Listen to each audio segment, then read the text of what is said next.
আসসালামু আলাইকুম। আজকে আমি জর্দা রেসিপি নিয়ে এসেছি। এখানে আমি 1 কাপ চাল পরিমাণ মতো পানি দিয়ে ফুটিয়ে নিব। চালটা যখন 80% ফুটে উঠবে তখন আমি এটাকে একটা স্ট্রেনারের মধ্যে ছেঁকে নেব। চালটা ঠান্ডা হওয়ার জন্য রেখে দিয়েছি। অন্য একটি পাত্রে আমি 2 টেবিল চামচ বাটার দিয়ে দিয়েছি, আপনারা চাইলে ঘিও দিতে পারেন। তারপর এখানে 2টা তেজপাতা, দারচিনি, এলাচি দিয়ে দিব। এখানে আমি 1 কাপ চালের জন্যে 1 কাপ পরিমাণ চিনি নিব। 1 কাপ চিনি দিয়ে দিলাম।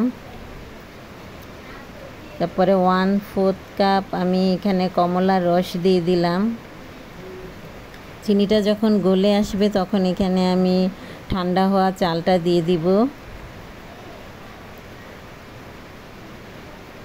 চালটা দিয়ে কিছুক্ষণ নেড়েচেড়ে আমি 10 মিনিটের জন্যে মাঝারি আঁচে রান্না করব। এখন আমি চালটা ঢেকে রাখবো 10 মিনিটের জন্যে।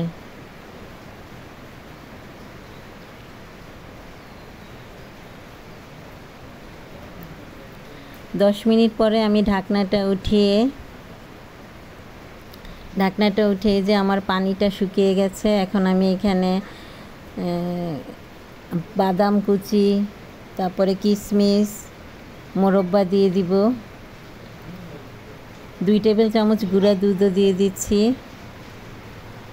দিয়ে একটু নাড়াচাড়া করে আমি আবার 5 মিনিটের জন্য দমে বসিয়ে রাখব। 5 মিনিট পরে এই যে দেখেন আমার জর্দাটা রান্না হয়ে গেছে। এখন আমি ডেলিভারির জন্যে জর্দাটাকে সাজিয়ে দিব। এই যে আমার জর্দাটা রেডি হয়ে গেল। আল্লাহ হাফেজ।